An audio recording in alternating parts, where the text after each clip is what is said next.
यथा फलेन उज्जते राजा कर्ता च कर्मणाम तथा वेक्षा नृपो राष्ट्रे कल्पयत सतंत करान. With my deepest humility and respect to today's chair and today's distinguished delegates, I start the deliverance on my part.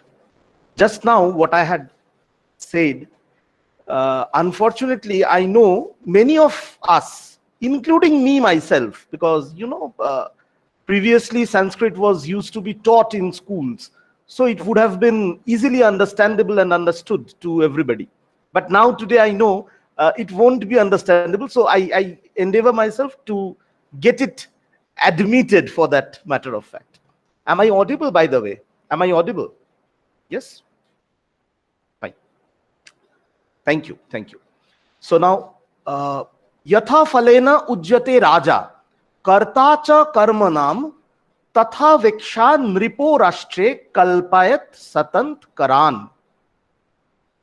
This was perhaps the most primitive, the most, but I say the word primitive, but most advanced reference to the realm of taxation. We get this from Manusmriti. This is the 128th shloka of chapter 7 of Manusmriti, which talks about Rajadharma. Now, what does it mean? It says, whenever a king, he imposes tax, he must impose tax in order to garner revenue. True. But whenever he imposes taxes, he must have a consideration for the profits of the subjects, of the traders, of the taxpayers, of the people, of the farmers, of the Varna Vishesha, meaning with all of them. Like, it's not Brahmin, not Kshatriya, not Vaishya, not Shudra. It's for all and sundry. One has to take into account their means of taxation and their means of earnings. Now, that was the basic foundation. I know in case of a webinar, in case of a seminar, what you have, you can see the speaker, at least a person moves in front of you. But in the webinars, things become very, it becomes drab. After a few time, people will become just bored. So what I have done, I will give you a small presentation. I will come up with a small presentation. Just tell me if you are facing any issue with this presentation. If you can have my presentation, I mean, can you see on the screen, I guess? Yes, that's good. That's good. Okay.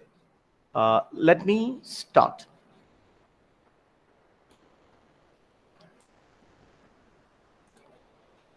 So this was the concept of, I will first go into the primary lawgivers. Who were the primary lawgivers of the country? In ancient India, the first laws came from Manusmriti. The Manusmriti can be dated from 200 BCE till 200 CE, meaning before Christ 200, after Christ 200. So it's a span of 400 years. These Smriti was collected. This was taken up as a complete code. Then from Manusmriti, very ably, it was picked up by Chanakya, who wrote Arthashastra. Then you have Kamandaka.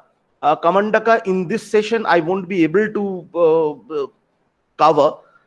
Then you have Sukracharya Usana. Now, Sukracharya Usana is regarded to be the oldest of the treatises. But why I make it number 4? Because the actual treaty of Sukracharya Usana, you might be knowing, those of you who are familiar with the Puranas and the mythological stories of India, that Sukracharya was the guru of the Asuras, of the demons. He was the guru of the demons. So this was Sukraniti Sara, which is even referred to in Manusmriti, but unfortunately we have lost the actual Sukraniti Sara text. The the parchment that they used to write, that was lost. Let me remind you, 200 BC parchments of Manusmriti was found. So it is as real as you and me. Manusmriti is nothing. It's not a imaginary figment of imagination. No, it's something that is very much real. That is something very much as real as you and me. So now, Sukraniti Sara was later on compiled by various scholars. These scholars, they compiled it between 300 CE to 700 CE. So that basically dates it after Kamandaka. So we have first Manu, then Chanakya, then Kamandaka, then we have Sukraniti. And if we go into the works, then it's the Manusmriti, the Arthashastra, Kamandaka Niti Sara, Sukraniti Sara. Now, the fundamental principle of taxation in entire ancient India, I must say, that was this principle with which I opened the sermon today. Yatha falena ujjate raja karta cha karmanam tatha viksha nripo rashtre kalpayat satant karan.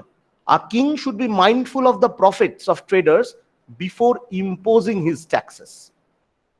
That was the teachings of our Manusmriti.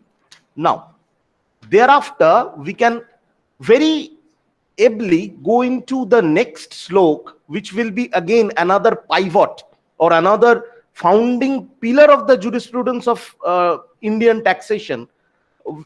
Anything Indian is very benevolent, we have seen. We were not a very warring sort of people. We were not very belligerent people. So we were very peace-loving, prosperity-loving people, contained in ourselves and having code to develop ourselves. Now I come to the second one of the fundamental principles of ancient Manusmriti. I won't bother you with the Sanskrit thing, but I'm just giving you the excerpt. That slok says, a king should exact taxes from his subjects in such minimal quantity as that taken by a leech from its host, or a bumblebee from the flower, or by a calf from the cow. Now kindly understand, why bumblebee? Why not a bee? Why a leech? Why a calf? Because if the leech feeds on the host is not killed, neither is it harmed. When the bumblebee takes nectar from the flower, it leaves majority of the nectar behind. Similarly, the calf, when it feeds itself from the mother, it leaves some milk in the cow.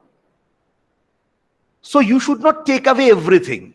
That was the if I may be allowed to say, antarnihita artha. That was the main crux of the matter, which said that you should not take away everything. Because if you take away everything, if the king takes away everything, then the economy famishes. If the economy famishes, trade famishes. Trade famishes, economy famishes, then people famishes. If the people famish, then the kingdom famishes. If the kingdom famishes, anarchy prevails. Once again, the king, the people, everything is gone. Everybody gets famished. Now, there is a second part to this shloka, or rather, a meaning which goes beyond the text, which is subtler than the text itself. Kindly look, they are talking about exaction of tax by minimal quantity. The primary focus is on exaction of tax on minimal quantity. But what about the need? Kindly see, it's not a need of a lion. It's a need of a leech. A lion kills, a leech doesn't. It's a need of a bumblebee. It's not a need of a tiger. A tiger kills, a bumblebee doesn't. Kindly see, it's a need of a calf, that of a baby from a mother. Anything else, it kills, but these do not. So Manu actually wanted the kings and the kingships to learn to contain their needs. If your need is much more, you will never be satisfied or satiated. So your need should be the need of a leech, but not of a lion, not of a tiger. So that was as far as this fundamental principles of taxation is concerned. Same principle is reiterated in the Sukraniti Sara. In Sukraniti Sara, there is another very beautiful example. It says, as the gardener collects flowers and fruits after duly nourishing the trees with care, the collector of taxes is to collect the taxes in the like ways. Meaning, now just get into the kindly let us delve into the depth of the philosophy. If I say today that the example of gardener and flowers and fruits, these are basically symbiotic relationship. Why I say this? Because if the garden is not tended, then the trees die. If the gardener is not tended, then the gardener dies. Now, if the gardener gets food like that of fruits and other forest products, he sustains with the fruits, and the forest sustains with the care of the gardener, or the garden sustains with the care of the gardener. So these were the golden words on which, on banking on which the Indian taxation system was formed.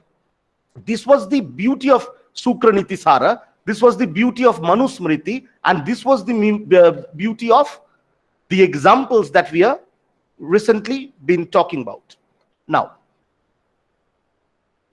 let's come back once again.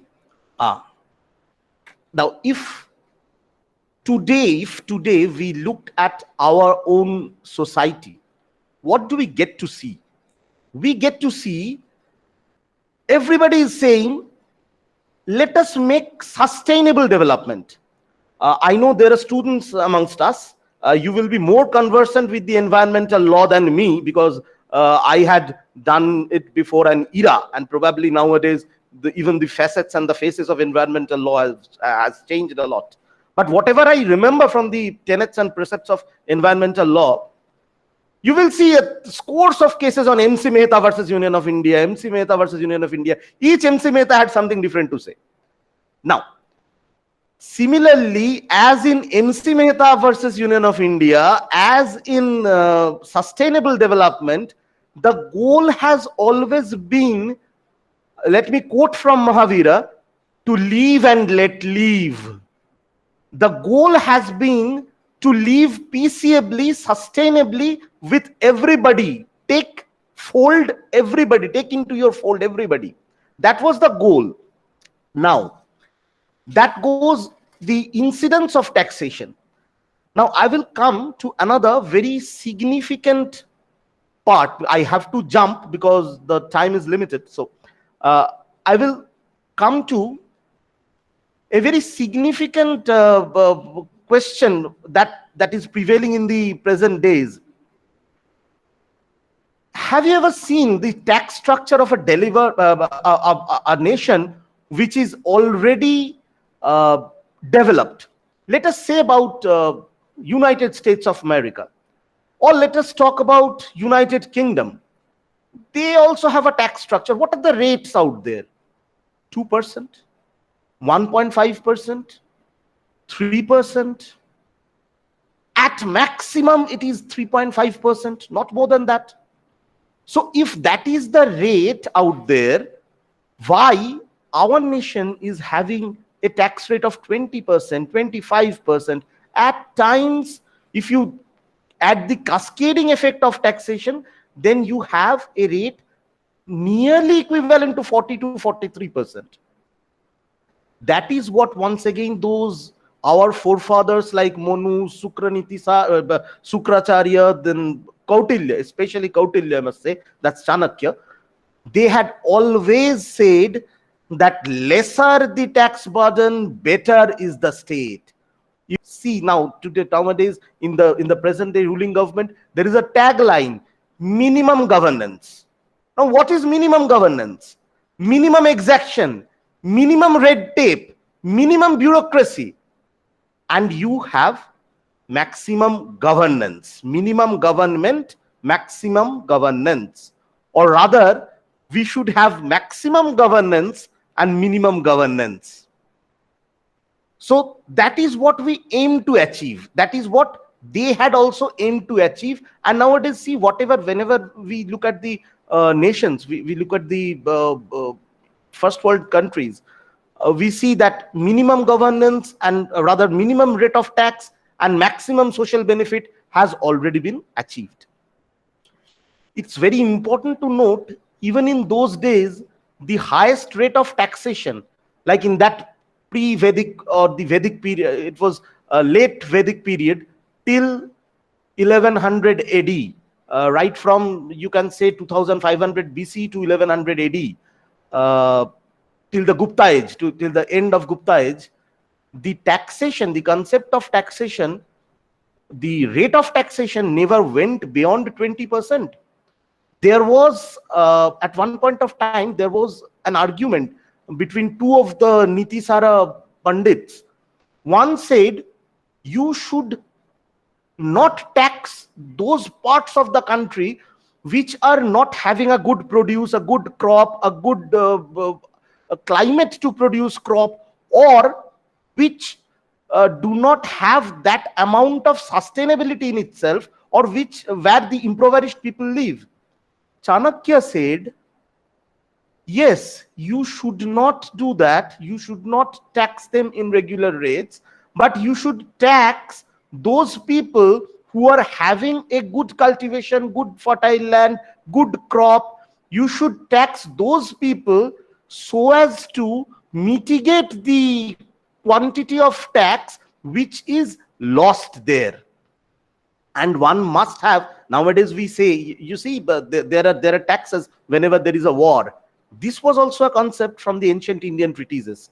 Manusmriti expressly provided, Kautilya's Arthashastra expressly provided, Kamandaka's Niti expressly provided that there will be a taxation for war.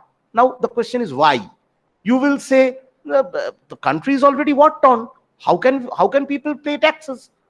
But there was also a corollary to it. At those juncture, in those days, there were loots from the war. Nowadays, there is no loot from the war. There is no war booty. The concept war booty is no more. There were loots from the war. There were homages paid to the king. Chanakya said, if you are taking that taxes on war, then you must also distribute the homage that you receive. It was not a one-way traffic. It was a both-way traffic. Then, any sort of taxation is incomplete without two very necessary things. I will once again come to the presentation. Kindly have a look at your screen.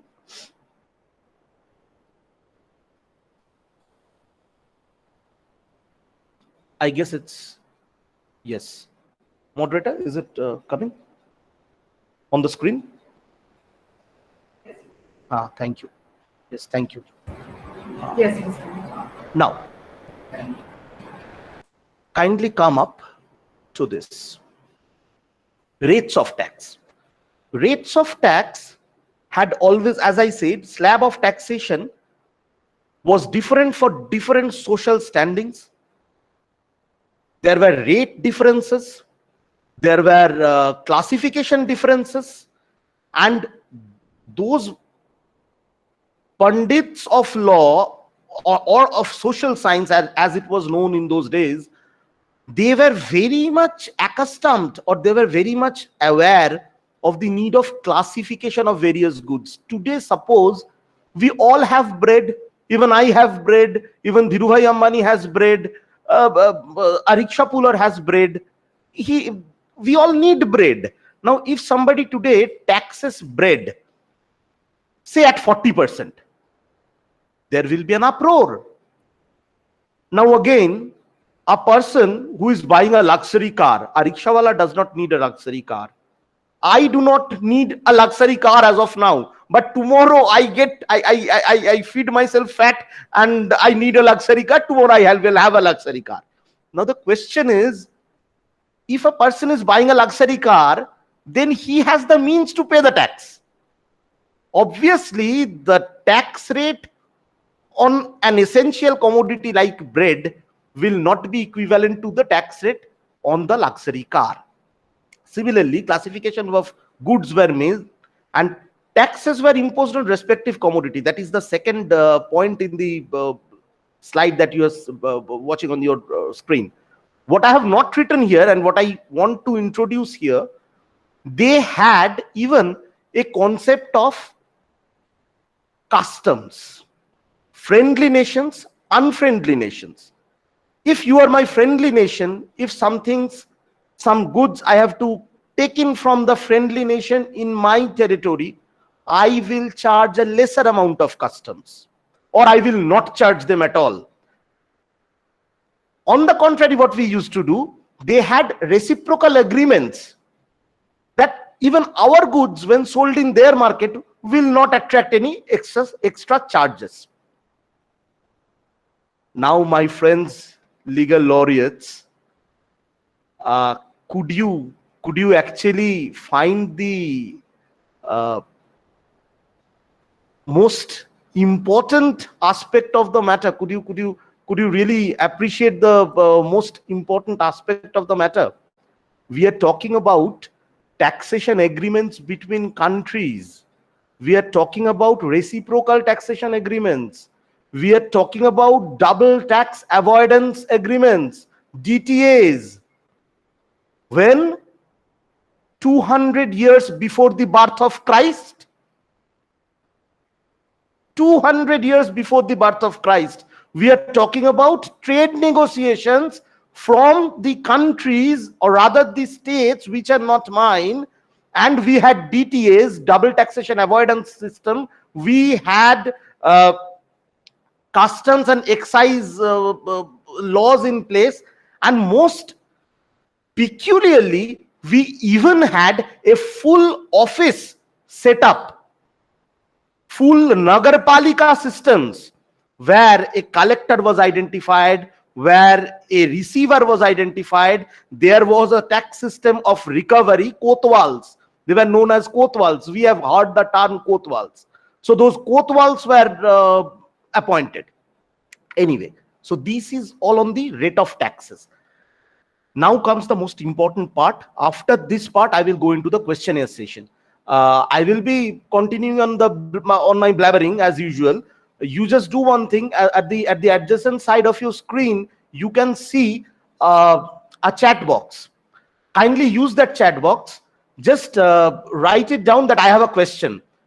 The moment you write down I have a question, and the moment I see it, and the moment I can pause myself from my blabbering, I will ask you to put the question through. Kindly do unmute yourself and put the question through. But before that, I will go on with the final aspect, which is the most important aspect. Perhaps in my opinion, it's the most important aspect of the taxation treaties that we are following. That is the part of exemption. This is not only the most interesting aspect, but this is also perhaps the most argumentative aspect. Why I say argumentative aspect? Because if you see, acha, very well, I'll come to it once it falls through. I'll come to it. Yes, I have covered Manusmriti. I have covered this Kautilya. Yes, now, okay. First and foremost, I will once again go back to my presentation. Yeah.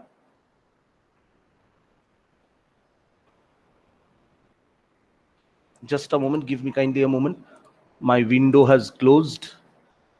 I'm not very habituated with these webinars. It's a different ball game in a seminar, but I'm sorry to say I'm not very habituated. Yeah.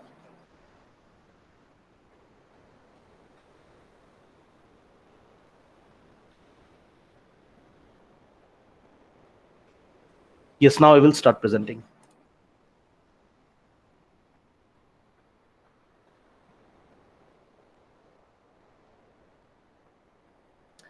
Yes. Arthashastra classified revenue আমার আসছে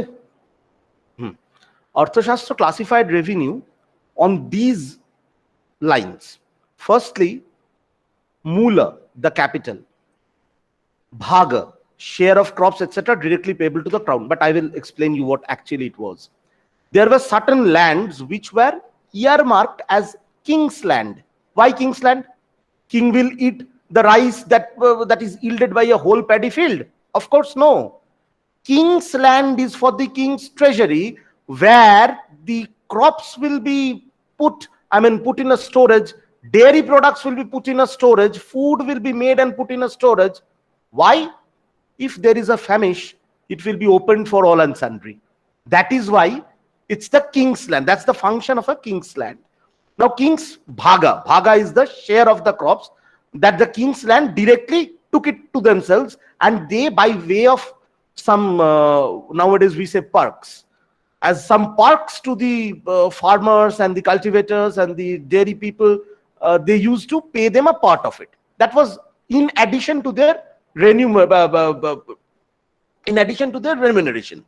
Then Vyaji, interest. We all know interest, what it is. Vyaji, we all know. Vyaji is something that today, if I'm a tax defaulter, tomorrow I have to pay the tax, not only the tax, along with the interest. So that concept has come up from there.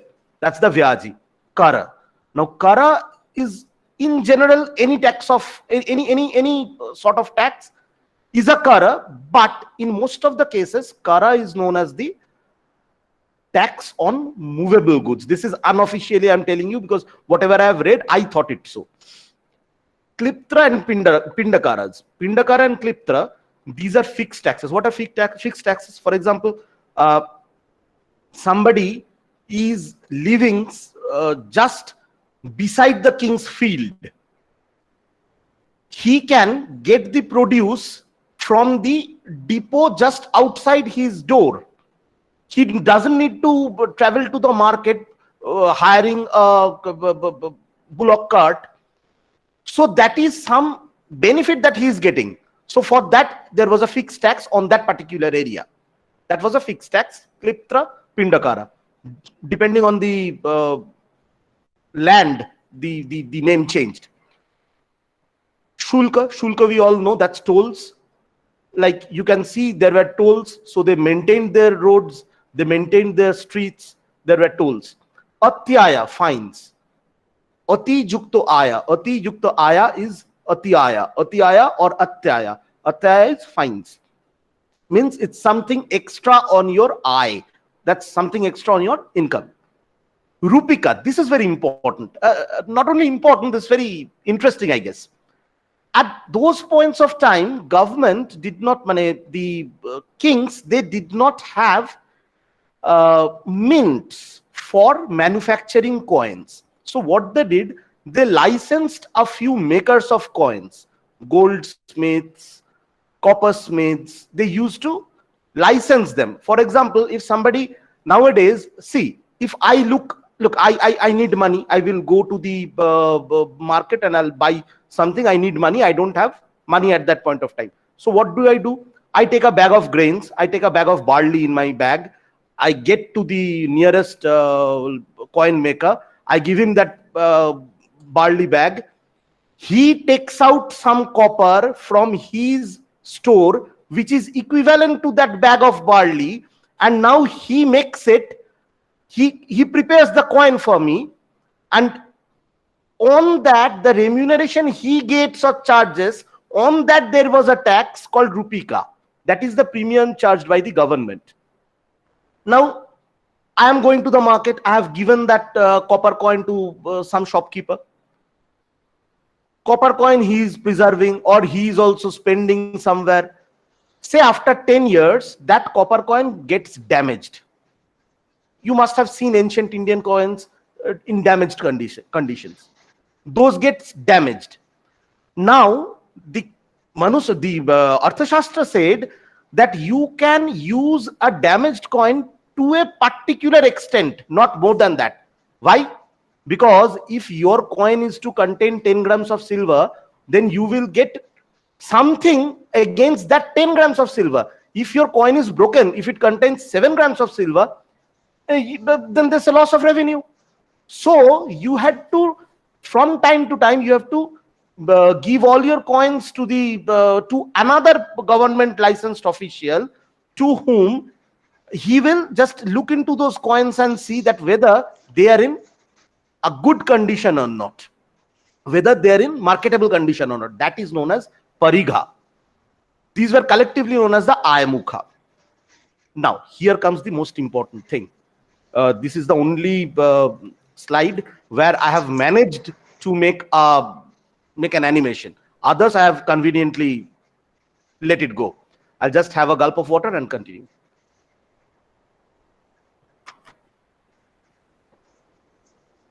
The first concept is service in lieu of tax. Very important. Indigenous people who could not pay taxes, but they can, they're good craftsmiths, they're good cultivators. What the Arthashastra said and what the Manusmriti said, this is the first, this concept first I saw it in Manusmriti. Service in lieu of taxes. Unfortunately, this no longer exists in India. Why it no longer exists in India, I do not know, but it should have been there. This is where somewhere you go to a person who cannot pay his taxes, but he is otherwise a very gifted laborer of any sort. The king says, the Manusmriti says, work for a full complete day in any public utility, in any public employment, without wages, for in 1 month, give me 1 day of your labor and your taxes are wiped off. Your liabilities are wiped off. This is a fantastic concept. I do not know why it's not there. Now the second, I'll elucidate it a bit more, but before that, I will just go on, run through the three points of exemption. Third one is exemption for the knowledgeables. Probably this is the one which attracts most criticism. It is the most misunderstood provision in the present day India. This is the provision with which the most hues and cries are made. Kindly see on the screen I have written Stotro Gyanin, exemption for the knowledgeables. See, I'll be very frank with you. I'm not a pandit. I'm not a master in Sanskrit.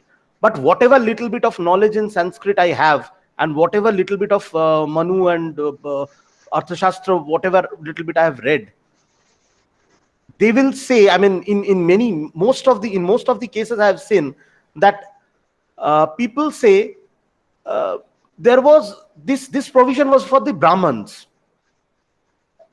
But this was not for the Brahmins. I'll tell you why and how. Now on to the third point. Remission of taxes. This is revolutionary. Remission of taxes to encourage industry. My goodness. Nowadays we do it. What do? Okay, you take MSMEs, you take loan from the government. It's an interest-free loan.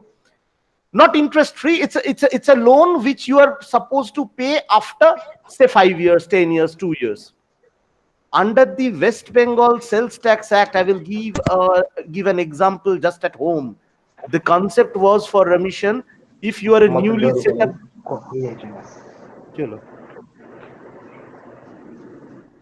Kindly mute your microphone. Dr. S. Shah, kindly mute your microphone. Dr. S. Shah, yeah, thank you so much. Yes. So now on the question of remission, under the West Bengal Sales Tax Act 1994, that is the most near to home reference that I can think of. The provision is if you are a newly set up industrial unit, just a moment, yeah. If you are a newly set up industrial unit, you do not need to pay taxes. Why? Because you are a newly set up industrial unit. For 5 years, 2 years, you get an eligibility certificate of eligibility you get, you show it to the government, see, there is a tax holiday, I do not need to pay my taxes for 2 years or 3 years. That was it. So this concept was prevalent even at that point of time. I'll come back to all of this. First, I will give a bit elaborate description on the service in lieu of tax. This was propounded by Manu and perfected in Arthashastra. What Arthashastra said, under Arthashastra, it was known as Kara Pratikara. Kara Pratikara, mane who could not pay their taxes, it's a pratikar for them. It's a Kara Pratikara. What this Arthashastra said? Arthashastra said, very well, you cannot give me the tax. Maybe a region, it's a hilly region. Maybe there the crops are not so abundant. The crops are not so abundant. It's a hilly region. You cannot give me taxes. Very well. What you have in the hilly region, people in arid regions, hilly regions, where there is no taxes, where the life is difficult, people are stout built. People have a good physique. They can go on against the adversarial forces of nature. They have been trained to go on against the adversarial force of nature. So Kautilya said, contribute in the army. Go and join the army. If you join the army, your whole family is tax free. Obviously, in addition to the remunerations that you get in the army, whatever rations that you get in the army, in addition to all this, kindly understand one thing. Villages after villages, they were known as Ayodhya. Ayodhya, the warring villages. They contributed to the magnanimous army of Chandragupta Maurya. He had the largest standing army at that point of time in history all over the world. Nobody could match them. Romans talked of their legions. Legions is 5,000. And Chandragupta Maurya talks of Akhauhini. Akhauhini is, you can Google it out. Akhauhini is a setup where one Akhauhini is equivalent to, it's an IBG, integrated battle group. You have chariots, you have elephants, you have infantries, you have cavalries, and one such group entails at least 1.3 lakh of soldiers. And they used to have 100 Akhauhinis of forces. Anyway, so that's how they built their Ayodhya. Then they had, you have a village where the supply of cattle is good, grains is good, but the market is far away. People cannot pay you cash. What do? You pay in cash. You do not pay in cash. You pay in grains. You pay in dairy products. You pay in gold, known as Hiranya. Then there were villages who supplied raw materials, known as Krupa. You had villages who did not specialize in anything, unfortunately. But people were not well off to give the taxes, pay the taxes. They constituted the Visti. They supplied labor. They supplied labor in lieu of tax. This was Visti. All public works, road construction, temple construction, university construction, Vistis were used. This was again all in lieu of tax. Now I come to the second, the most controversial part, that I said that the knowledgeables, I use the term knowledgeables, but unfortunately, even in the book that I studied, I will show you the books. This is the book. Even in the book that I studied for Manusmriti, very unfortunate. Even in that book, the heading reads, the Brahmanas have to be protected. The Brahmins were exempted from taxes. Unfortunate. With all my humility, I beg to differ with the author. It was not the Brahmins. The stotrias, the Sanskrit verses never used the term Brahman at all. Always it used Stotra Gyani. And the words Stotra Gyani have been even defined under Manusmriti, under Kautilya's Arthashastra. Who's a Stotra Gyani? A person who can converse, who can recite 4 Vedas and all the 13 Upanishads. He is a Stotragyani. Come on, I being Bodhan Bhattacharya, a Brahmin by birth, I am not a Brahmin in that sense. I cannot recite 4 Vedas, I cannot recite 13 Upanishads. What they meant was this: you should protect the knowledgeables. What Manu said, there is a slok where it says, if the author writes, if the Brahman dies of hunger, the whole state will be devastated in his hunger. Sorry, sir, it's not the Brahman. It's where the knowledgeables die of hunger, then poverty is going to be the garb of the nation.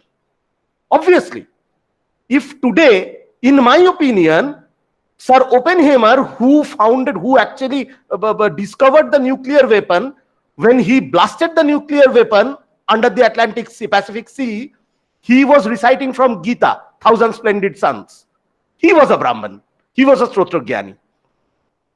APJ Abdul Kalam was a Stotragyani. Yes, he was. It is not on religion.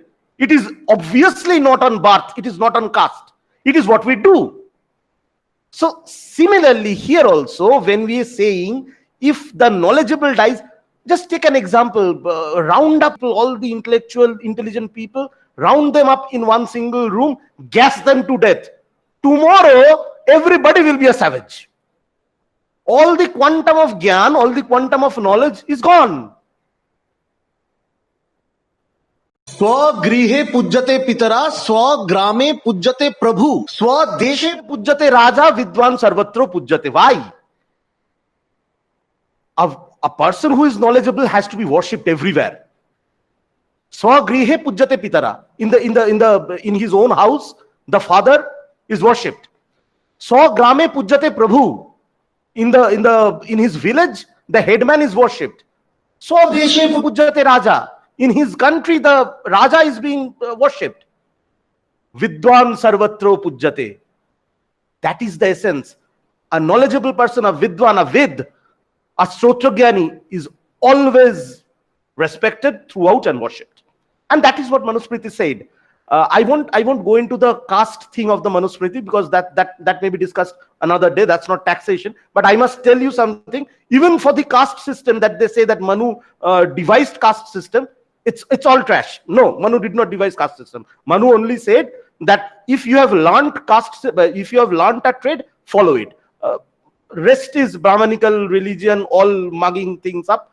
Anyway, let that be a story for another day. Anyway, now that was the piece of Acha. One very important aspect I must say, that is Kautilya perfected this. What he did? Look, Manu was a very subtle sort of, Manusmriti is a very subtle sort of a thing. The texts have intertexts. You can go into it, aram se, and then you can interpret it. There is much in Manusmriti. But Kautilya is very authoritative, very straightforward. He says what he wants. He doesn't go hanky-panky about that. If Kautilya Chanakya wants something, you do that. That is what Chanakya is. Chanakya says, he defines Brahmadaya. What is Brahmadaya? Those lands given to the Brahmins. Again, not Brahmins, to the Stotragyanis. Those land given to the Stotragyanis, Brahmadaya. Kautilya says all Brahmadayas there should be a few rules on those Brahmadayas. Today I am getting a Brahmadaya, very good. My son may be just a goner, just a loser. He might not be as knowledgeable as me. He might get rot, whatever. So if he gets my Brahmadaya, you will be actually benefiting somebody who's not deserving. So Brahmadaya could be transferred only to another person who is holding a Brahmadaya. If today Mr. Anshul Narayan is holding a Brahmadaya, he can transfer the Brahmadaya to Honorable Justice Pradipta Rai if he is holding a Brahmadaya. Obviously, they are holding Brahmadayas, they can exchange, they can transfer through each other. That is how Brahmadaya should be given. Thirdly, for example, but don't take me otherwise, only the faces I am seeing on the screen, I am taking it up. No partiality out here. Like Shorodipto. If today Shorodipto gets a Brahmadaya and he fails to transfer it to anybody, there came the concept of Eka Purusha Kani. Today, Mr. Yadev Sharma is holding a Brahmadaya. After his demise, what will happen to that Brahmadaya? Then comes the concept of Eka Purusha Kani. What is Eka Purusha Kani? Limited estate. Limited estate for life. So if somebody is given Brahmadaya, it is Eka Purusha Kani. Eka Purusha Kani Brahmadaya. That means he will be getting and enjoying it throughout his life. Once he dies without transferring it, it will devolve back to the crown. It will be taken up by the crown once again. I get goosebumps. I get goosebumps discussing this, and once again in such an before an August audience, I get goosebumps. Just imagine the thinking level, the level of the revelations. Just imagine what they could think and how clearly they could see at those ages. Our visions are fogged right now. Our visions are completely fogged right now. I will take another small example. Why? How the tax will be mitigated? How will it be mitigated within the people? How it will be distributed before the people, or what the king needs to do? We all say Ram, Raghuvansha, the Ram Rajatya. Kalidas actually described Ram Rajatya in his Raghuvamsham. It's a beauty. It's a beauty. I'll tell you. I'm tempted to once again cite that slok of the original Kalidasa. Then I will explain. It says, Prajanameva bhutyartham, Prajanameva bhutyartha satabhyo balimagrahit, Sahasra gunam usrishtuma dattehi rasam ravi. Prajanameva bhutyartha, meaning for the praja. Prajanameva bhutyartha. Bhutyartha means for the benefits of the praja. Satabhyo, from them. Balimagrahit. Balim means a type of taxation. It may be religious. Here it is used as a general tax. Balimagrahit means the king is taking the balim. The king is taking the tax from the people of this his own subjects. He's taking the tax up. Why? Just for their own subsistence. And what he does? Sahasra gunam usrishtama datte. Sahasra gunam usrishtama datte, meaning 1,000 times. Utsrishtam. Utsrishtam means in Bengali we call it eto, in Hindi we call it jutha. Sahasra gunam utsrishtama datte. He rasam ravi, light. The sun takes up moisture and it gives back as torrential rainfall, like he is Utsrishta. That is how the king takes up the tax in bits and pieces and morsels, and he gives it back like a torrential downpour of rain, of betterment to the prajas. He is talking about King Dilip, the forefather of Lord Rama. So that is what we say. That is what the fundamental theory, fundamental backbone of the taxation was indicating at that point of time. Finally, the portion of remission. As I was saying, nowadays there are commercial policies, there are policies for encouragement of industries, there are whole ministries for the encouragement of industries. But could you just think, in such age, when there was presumably, I use the term presumably, there was presumably no electricity, when there was presumably no air conditioning machine, there was presumably no webinars. At that point of time, people could actually think of a commercial policy, of a double taxation agreement, of tax avoidance treaties, and there is a full chapter devoted in Arthashastra where it says how a person is to be granted loan, how a person after getting that loan can purchase a land on a subsidized rate, On such land, whether he wants to do cultivation or he wants to set up a pottery factory, on such land, whether he wants to do a pottery factory or a smithy, and if he does so, when he starts earning, for 2 years he is enjoying a tax holiday, no taxes to be payable. And after that, if he can give a good amount of return to the economy, then those 2 years tax he might not pay at all, that is remission. And if he pays it after 2 years, in modern day tax language, that is known as deferment. And if he sets up his shop where nobody else is setting up, then he gets an exemption. Section 39, Section 40, Section 41 of the Dadar Sales Tax Act. This is what it was. This is what it was in those days. So there where we stand. There is where exactly we stand. Finally, I come to the final leg of the all this lengthy blabbering. That is the Dandaniti.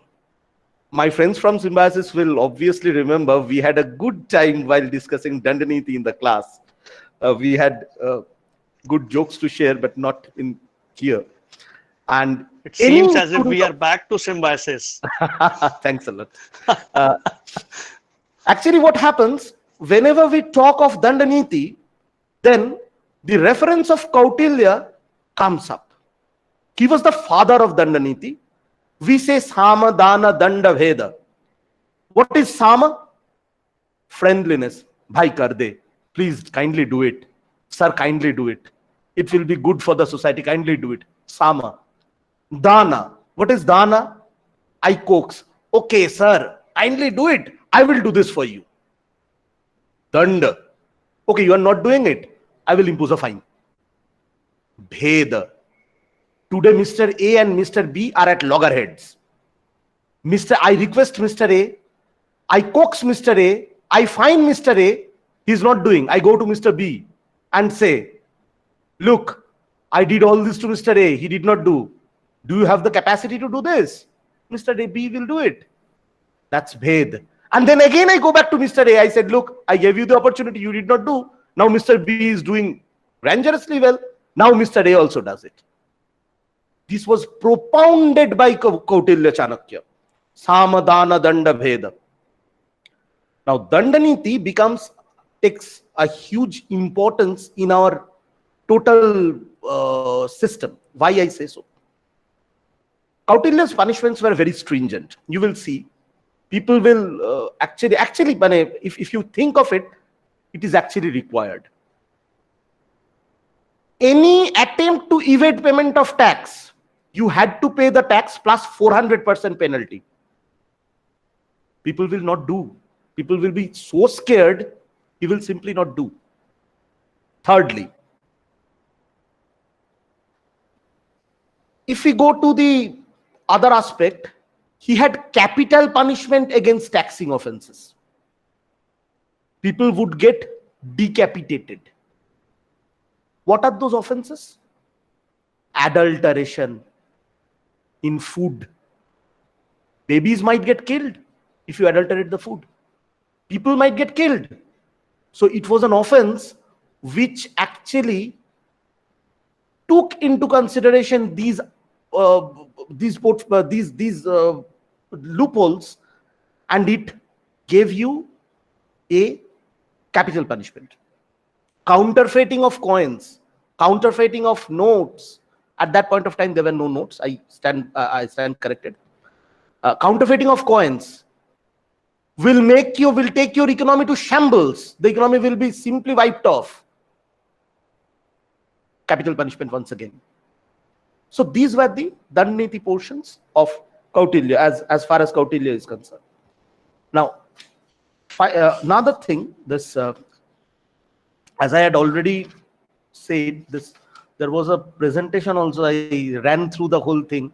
I don't know whether that presentation is at all required right now or not, because I've already run through. So, oh yeah, that was it. So, counterfeiting of coins, and this. So that basically comes to the close of the of a holistic view which we can have as far as the ancient Indian taxation is concerned. Now I will like to add a few lines. There is one untrodden territory which I dare to treat today. Everybody should be equally interested on this. That is what happened in our hilly states, in the brotherlands of Himalayas. What happened there? I will have an entire session on this because this will take a huge amount of time. But anyway, I will just touch up the issue once. In the Himalayas, in the Nepal kingdoms, in the lands of Sikkim, Bhutan, Nepal, all there, the Silk Route went through it. And in that Silk Route, people used to come in and go. They used to take that Silk Route very often. Merchants setting up camps. They had to set up camps. With them, they had merchandises which were very precious in nature. So, merchants from China, Iran, merchants from far countries, they did not carry their laborers. They hired local laborers, they hired local people to take those. Now, while crossing these Himalayan kingdoms, they used to contact the headman of the village. That headman of the village, he used to give those merchants his own men, 5, 10, 15, howsoever required. All the payments were appropriated by the headman. He did not pay his own people, but what he did, he gave them enough food and water for them and for their family. But these people who were actually taking the load up, since they did not get anything out of it, they were not very happy to do the biddings. This was known as Kalo Bato. In old Nepali, this was known as Kalo Bato. And I'm thankful to one of my senior colleagues. He had shared this story of Kalo Bato to me. And if you all are interested, I can arrange a webinar on the advent of taxation from the age of Kalo Bato that goes back to the Genghis Khan, that goes back to the Kublai Khan regime age. So that will be it from now, from the chair. Now I can take up all your questions if you have. Let's see the chat. There are many things written in the chat, but unfortunately I have not seen any one of them. Nice presentation, very useful. Thank you, sir. Siddharth Mukhopadhyay, thank you, Mr. Mukhopadhyay. Arun Nair, nice college classroom-like atmosphere. Well, thanks a lot. Kindly display the slides. I think the slides were displayed. Okay, now if any one of you have any question, kindly in this chat box, kindly write that. Thank you, Anshul. Kindly write that I have a question and unmute yourself and put the question through. Yes, Ms. Das. Kindly unmute your microphone. Yeah. Yes, sir. Yeah, as you stated that Kara and Balin both are general tax, then what is the difference between both of these? Very well. Balim is not basically a general tax. Kindly mute your microphone. I will come up with the answer. Balim is basically a religious tax, but Kara happens to be, I will say, Balim is a subset, Kara is a superset. Balim is a type of Kara. Kara means any sort of tax, and Balim is basically religious taxes. Not religious taxes. It's a misnomer to say a religious tax. It is something which is taken up at religious places, like the mandirs, like the religious institutions, and thereafter those are used for general public good. That is what Balim is. And Kara means Kara. Balim can be a Kara, Mukha Sangraha can be a Kara, Pindakara is a Kara, Kliptra is a Kara. So that is it. Sritopa, perhaps Sritopa is having a question. Ms. Sinha? Yes, sir. Yes. Sir, since you have seen the Pinkadara and Kripta, both are fixed taxes, Then what is the difference between both of them?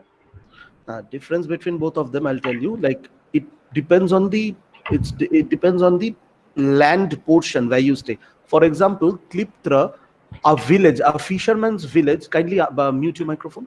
A fisherman's village pays a Kliptra, whereas a Pindakara is paid by persons who are residing near a market. These are posh localities. Like these are considered to be posh localities near to a market. So your essential supplies are at home. So you can obviously come with it. Then again, if you go for the fisherman's village, you can get fish, you can get everything on that. So that's also a privileged location. So for that, you have Pindakara. Let me carry on with one very seething topic nowadays. The question is for direct tax code. Many of us had heard this direct tax code. In fact, even that direct tax code had been a proper genesis in the ancient Indian history. Even in the ancient Indian history, they had always harped for the eradication of multivarious notifications. There should be one uniform state of law. In fact, in Kautilya's Arthashastra, it has been written that a law which does not have a tax, which does not have the force of law, is not a tax.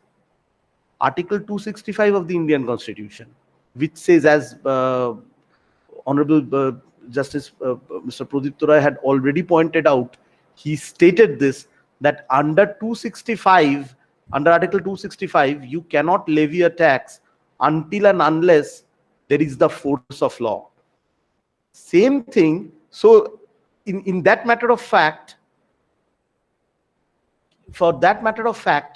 you can always say that even the doctrine of ultra vires had something to do with the ancient Indian law.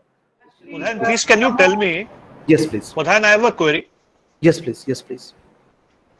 Can you tell me how can the new direct tax code can cut the income tax? Nah, it is not. It's about replacing the income tax, because there had been agenda in the past as well that income tax has to go on its entirety. Like nowadays, we are into BTT, banking transaction tax. Right. Income tax is the values of yesteryears. Like I won't say that income tax is a very successful regime. I won't call it a very successful regime. But obviously, with the advent of times and with the developments, you will probably the DTC will not see the light of day only because of the advent of this BTT, banking transaction tax. So this is something where actually direct tax code was to embolden the income tax regime. It was not against the income tax regime. It was like fitting your computer with new 61 GB RAM. I did it yesterday, so I know. So this was like that. It's not against the. So the 5-member committee has recommended for some changes. Yes. Because the 5-member committee has recommended for some changes. Yes, because in the Income Tax Act. Yes, because the DTC, but what BTT wants to do, BTT meaning business banking transaction tax, it wants to change the regime itself completely. It wants to change the complete regime. So there will be a new incidence whatsoever. Under the Income Tax Act and the DTC, both the point of incidence remain the same. It is your income. But in BTT, the incidence will be the bank transaction, not your income. Right. That we are yet to draft. So, Mr. Gupta your has already. Slides had been very enlightening. Your slides had been very enlightening. Thanks a lot. I would be really very grateful if the slides can be shared on the WhatsApp group. Yes, there is already a request from Mr. Sanjay Kumpawat. I will do it. I will. It's a very new thing. It's a very new thing for us also. Very well. I will obviously do the needful. I'm not there in the group, but I will do the needful so that all of you get the copy of the slide. I mean, sure. Slide. Yes. Thank you. Thank you, sir. Thanks a lot, sir. Mr. Piyal Gupta has provided with a query. I will read the query first. First of all, thanks for enlightening us on the topic of origin of taxation in the Indian context. Thank you, Mr. Gupta. My question is whether the era will also include the Mughal. Very pertinent question. Very pertinent question. Include the Mughal regime, and how was the taxation system at that point of time? Yes, I have already read it. Now, Mr. Gupta, this is a very pertinent question. Although your question pertains to that period just before which I have stopped, but not Mughal regime. If I go into the history of ancient, India, then we have to start from 4500 BC. It ends at 1100 AD. At 1100 AD, you have Mahmud of Ghazni coming down with all thunders and mights from somewhere from the hills of Afghanistan. And from there, you have Ghazni. Thereafter, you have Mahmud of Ghori. Then you have slave dynasty. Then you have Delhi Sultanate, Delhi Sultanate, Khilji dynasty. Thereafter, you have the Mughals. Mughals are much later, much later. Mughals is recent past. So that's why there is a argument between the historians that whether we can call Muhammad the Ghorids, they used to call themselves Ghorids, whether we can ever call Ghorids to be proper Indians. But nobody disputes that Mughals were Indians, although Babur had different roots. Anyway, I will not go into that. But as far as Mughal period is concerned, I'm very sorry to say, Mughal period, we do not have anything enlightening in terms of taxation, excepting a few dark things which we do not want to remember, like jizya. Jizya was something which was a religious tax upon the non-Muslims. I won't say the term, I won't use the term Hindu, but I would use the term non-Muslims. Any non-Muslim had to pay jizya. So that is something, a black stained part of our history. I do not, even I don't want to acknowledge it as our history, because something which do not makes you feel proud, it's not something that worth sharing. But yes, as far as the taxation system is concerned, Akbar did a great many things which could be stated to be exactly. Jizya was abolished by Akbar. Absolutely. That's what I was coming to. Akbar did a great many things which could be stated to have a good impact on the commercial brethren as a whole. Like, firstly, abolition of jizya was nothing to do with taxation. It was a social reform. So I won't go into that. But what Akbar did, he standardized coins. He standardized weights and measures. In his period, we say, another contribution of the Mughals, I will say, in many Indian languages, not only in Bengali, not only in Hindi, in many Indian languages, we say, dam. Iska dam kya hai? Etar koto dam. What is the price? So, this word dam comes from the Mughal dynasty. There were coins which were used to be known as dams. 1 dam, half dam, 1.5 dam. Dams made falus. It was basically Babur who started these dams. And this dam, creation of dam, needed some standardization of weights and measures. See, if I today say you will pay tax, I have to say how much tax. I have to quantify it somewhere. So how do I express that how much? A percentage of something. A percentage of what thing? A standard weight or a standard measure. If I do not have a standard measure, I cannot do it. So that was how, and yes, there were certain other aspects, not taxation, because Mughals, the Muslim era rulers had a different ethos altogether. For example, even Sher Shah Suri, who was a celebrated general and later on climbed to the throne of Bharata, he even in his own testimonials wrote, don't give them food, pay them money, they will fight. Unfortunate. People fighting for money do not make Ayodhya. What I said Ayodhya, I just I just a bit before I just explained what Ayodhya is. Ayodhya is people standing for their leader, the person who is providing their square meal, the person who is actually protecting his wife and children. They are standing for him. He knows if that person falls, his wife and children is gone. But a person who is fighting for money, he's not Ayodhya. He knows, भाई अभी तो निकल लेते हैं, पहले तो आज निकल जाए, फिर उसके बाद देखेंगे भाई, अगर जान है तो जहान है, कहीं और पे जाके बल्ला लेके खड़ा हो जाएंगे. That is what it is. So these were the differences. I'm not demeaning. I do not have any intention to demean the Mughal systems. Mughal system gave, rather the Islamic system. Islamic system gave us good buildings, although destroyed a few, but it gave us a good buildings, good architecture, good cultural backdrop we had. So these were the things that we got. Mr. Gupta, are you? According to you, Yes. the Mughal tax system was a progressive system or a digressive system? Absolutely regressive system. Absolutely regressive system. Why I say this? Because Why so? you see, Akbar had ordained a tax system first and foremost. Akbar was the first person to ordain certain tax systems in its own framework. Akbar was succeeded by Shah Jahan. Babur, Humayun, Akbar, Jahangir, succeeded by Jahangir. What he did?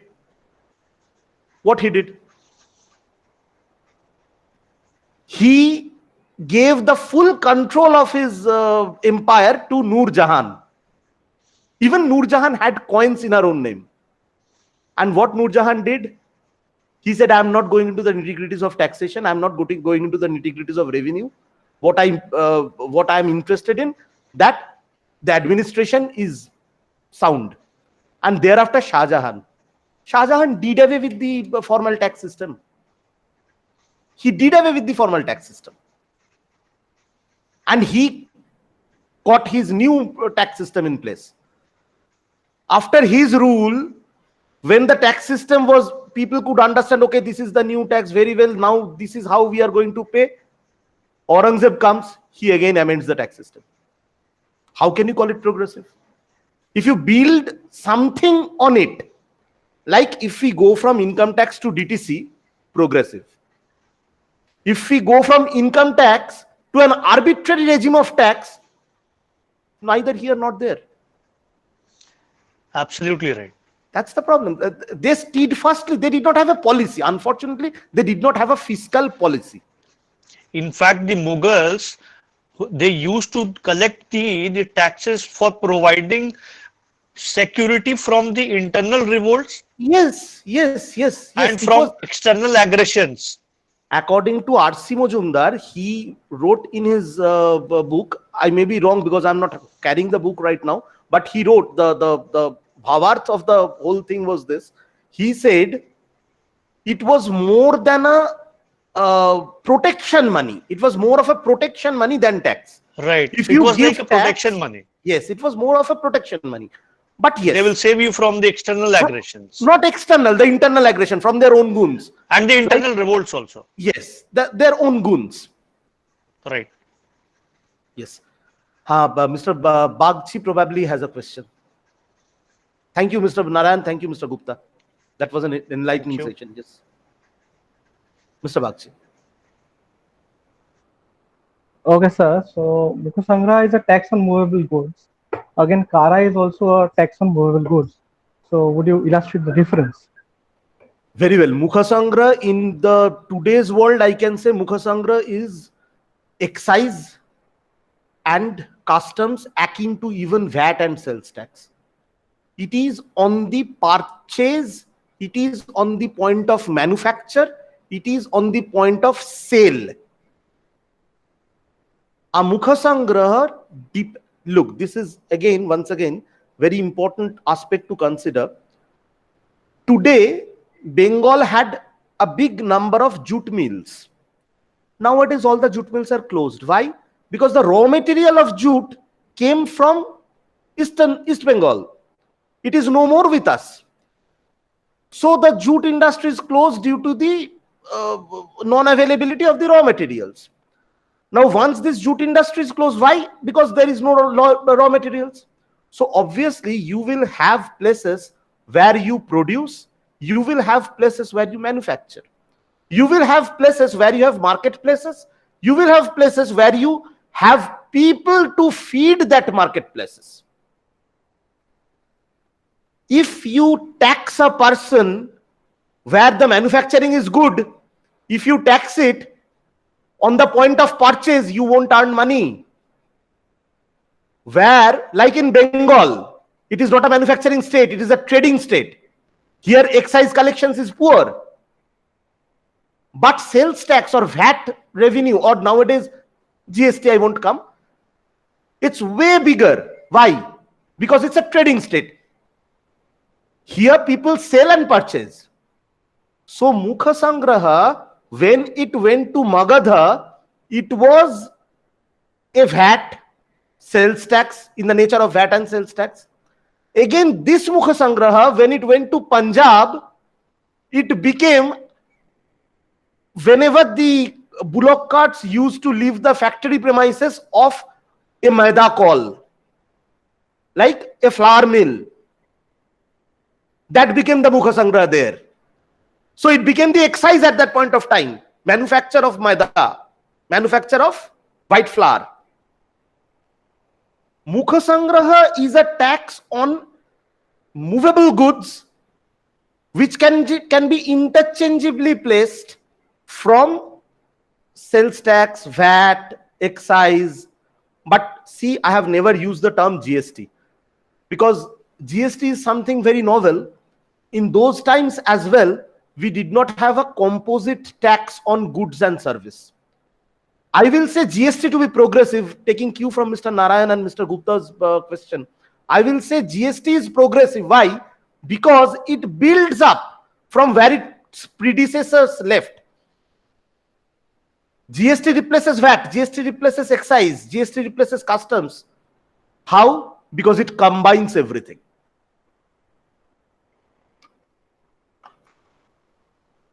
Yes, please. GST is a progressive legislation. Yes, absolutely. It's a progressive legislation. So do we have any further queries or questions? Thank you, sir. Thank you. Thanks a lot, Anindu.